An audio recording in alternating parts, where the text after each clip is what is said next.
Truck में टाटा, जूतों में बाटा, ये कहावत तो आपने सुनी ही होगी। जिस काम में कोई माहिर होता है तो लोग उसी को बेंचमार्क मानकर आगे बढ़ते हैं। कमर्शियल व्हीकल्स की बात करें तो टाटा का ट्रक और बस मार्केट में हमेशा से ही बड़ा नाम रहा है। यही वजह है कि जब भी किसी इंडियन ओईएम ने कमर्शियल ट्रक लॉन्च किया है तो कहीं ना कहीं टाटा को बेंचमार्क मानकर ही अपना प्रोडक्ट तैयार किया है।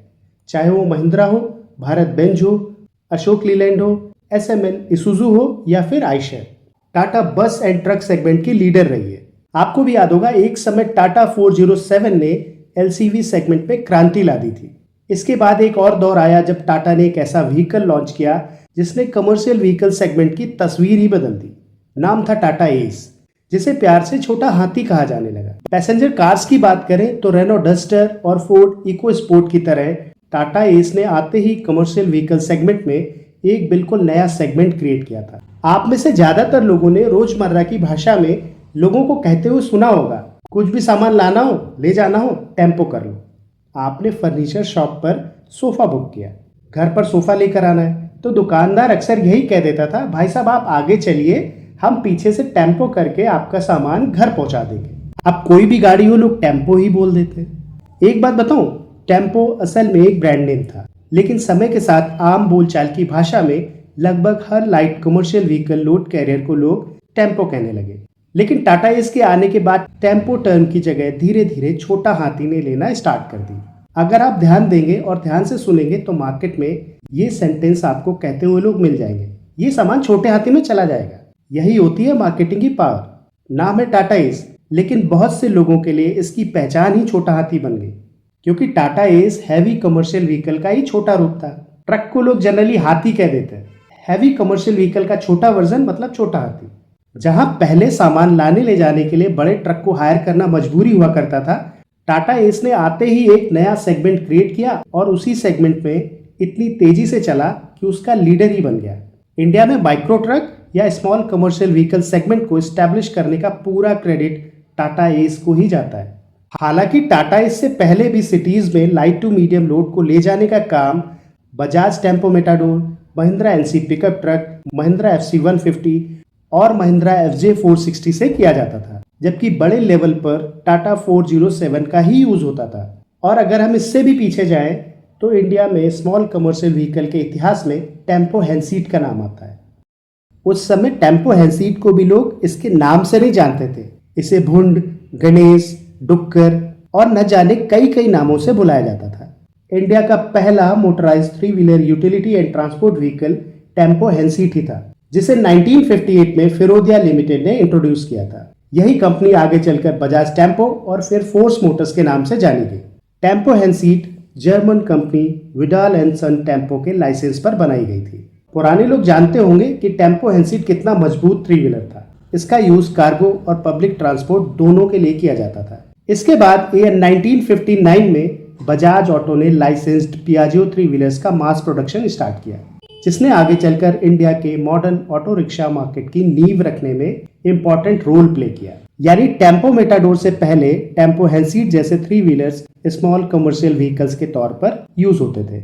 उस दौर में साधन सीमित थे, इसलिए सामान ढोने और छोटी दूरी के ट्रांसपोर्ट के लिए इन्हीं व्हीकल्स का खूब यूज हुआ करता था। शायद यही वजह थी कि लोगों ने लाइट कमर्शियल व्हीकल को ही आम बोलचाल में टेम्पो कहना स्टार्ट कर दिया। इसके बाद आया टाटा एस, मतलब छोटा हाथी। टाटा एस के बाद इसी सेगमेंट में महिंद्रा सुप्रो, महिंद्रा मैक्सिमो, अशोक लीलैंड दोस्त, पियाजियो पोर्टर और फोर्स ट्रम जैसे व्हीकल्स भी लॉन्च हुए, लेकिन टाटा एस के आगे कोई नहीं निकल पाया। समय बदला, हमारी लाइफस्टाइल बदली और शहरों की जरूरतें भी बदलने लगी। खासकर अमेजन और फ्लिपकार्ट जैसी कंपनीज की डिलीवरी बढ़ने लगी। वेयर हाउसेस से सामान शहरों की तंग और सकरी गलियों तक पहुंचना था। ऐसी जगहों पर बड़े ट्रक या सामान्य एलसीवी प्रैक्टिकल नहीं थे। महिंद्रा ने इस बदलती जरूरत को भांप लिया और ईयर 2009 में इंडिया का पहला कॉम्पैक्ट ट्रक महिंद्रा जियो लॉन्च किया। नमस्कार दोस्तों, आपका हमारे चैनल पर बहुत बहुत स्वागत है। आज के इस वीडियो में मैं आपसे जियो के बारे में ही बात करने जा रहा हूँ। महिंद्रा जियो को खास तौर पर इंट्रासिटी डिलीवरी ऑपरेशंस के लिए डिजाइन किया गया था। जियो एक हाफ टनर डिलीवरी ट्रक था। छोटे व्हील बेस, कम turning circle radius, rear mounted engine और रियर व्हील ड्राइव वाले इस माइक्रो ट्रक के साथ महिंद्रा ने एक नई कैटेगरी क्रिएट करने की कोशिश की थी। रियर माउंटेड इंजन होने के कारण कार्गो डेक फ्लोर पर इंस्पेक्शन लिड भी दी गई थी। प्रयास अच्छा था महिंद्रा का जियो लॉन्च करने का। इस 4 व्हीलर कार्गो व्हीकल को 3 व्हीलर व्हीकल और बड़े 4 व्हीलर कमर्शियल व्हीकल के बीच के गैप को फिल करने के उद्देश्य से डिजाइन किया गया था। प्राइस वाइज अफोर्डेबल था। इसका प्राइस उस समय लगभग 1.65 लाख रुपीस रखा गया था। इसका wheel base 79 inch, front track 42 inch और रियर ट्रैक 50 इंच का था। इसमें अमेरिकन कंपनी कोहलर का KD441 single cylinder diesel engine दिया गया था, जो लगभग 9.1 HP की पावर देता था। हालांकि ये इंजन इटालियन कंपनी लोम्बार्डिनी ने डेवलप किया था। 2007 में कोहलर ने लोम्बार्डिनी को एक्वायर करके अपने कंट्रोल में ले लिया था। तब से इसकी ब्रांडिंग चेंज हो गई थी। इनिशियल स्टेज के जियो के कार्गो डेक के साइड पैनल पर कोहलर इंजन का स्टिकर भी लगा हुआ आता था, जिससे कि कोहलर की मार्केटिंग भी हो सके। जियो की मैन्युफैक्चरिंग महिंद्रा के हरिद्वार प्लांट में ईयर 2009 से लेकर 2015 तक की गई। जियो को peacock blue, diamond white, royal red, sporty green और गोल्डन येलो 5 अट्रैक्टिव शेड्स में लॉन्च किया गया था। इसके लगभग 17,000 यूनिट्स ही बिक पाए थे, जो कि महिंद्रा की उम्मीदों पर खरे नहीं उतरे। कोई कुछ भी कहे, लेकिन affordable price, low maintenance cost, अच्छा माइलेज और छोटे टर्निंग रेडियस के साथ छोटे व्यापारियों के लिए एक अफोर्डेबल 4 व्हीलर प्रोवाइड करने का महिंद्रा का ये लॉन्च काफी अच्छा था।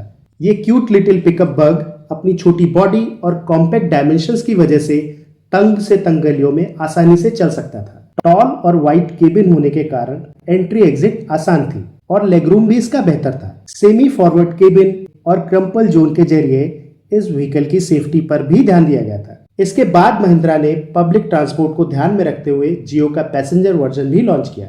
महिंद्रा ने इसका नाम रखा था जियो कॉम्पैक्ट कैब। जियो कॉम्पैक्ट कैब को मेनली टाउन्स और विलेजेस में पीपल मूवर के तौर पर यूज करने के लिए बनाया गया था।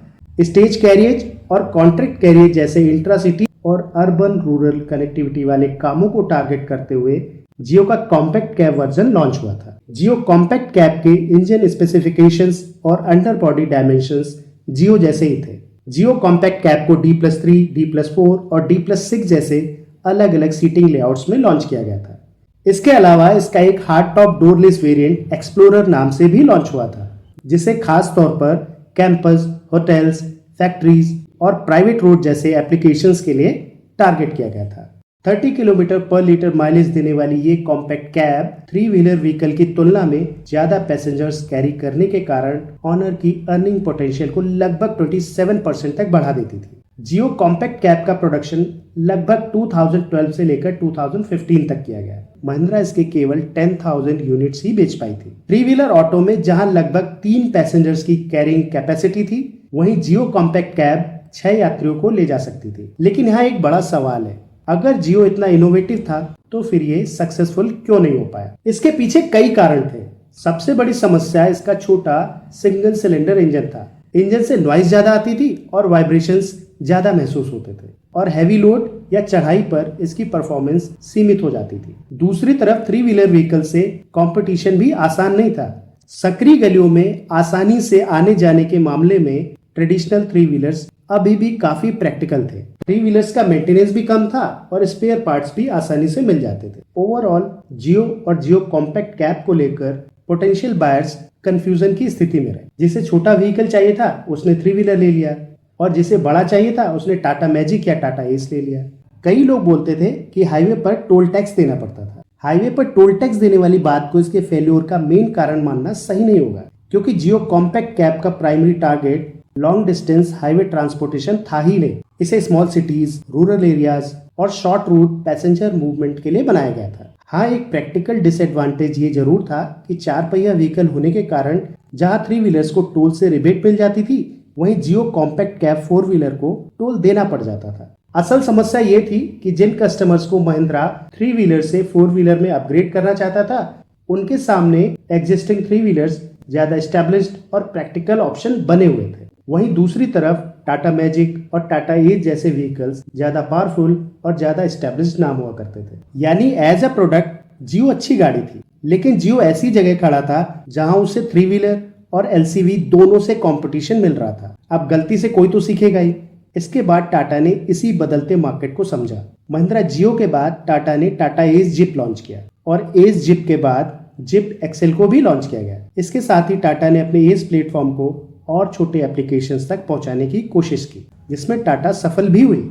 चलिए एक बढ़िया बात बताता हूं आपको। टाटा एस जिप को पहले 350 CC single cylinder diesel engine के साथ पेंगुइन नाम से लॉन्च करने वाली थी, बट जियो के फेल्योर से टाटा ने बहुत कुछ सीखा और समझा और एस जिप के बाद एस जिप के प्लेटफॉर्म पर इसका पैसेंजर वेरिएंट मैजिक आयरिस के नाम से लॉन्च किया।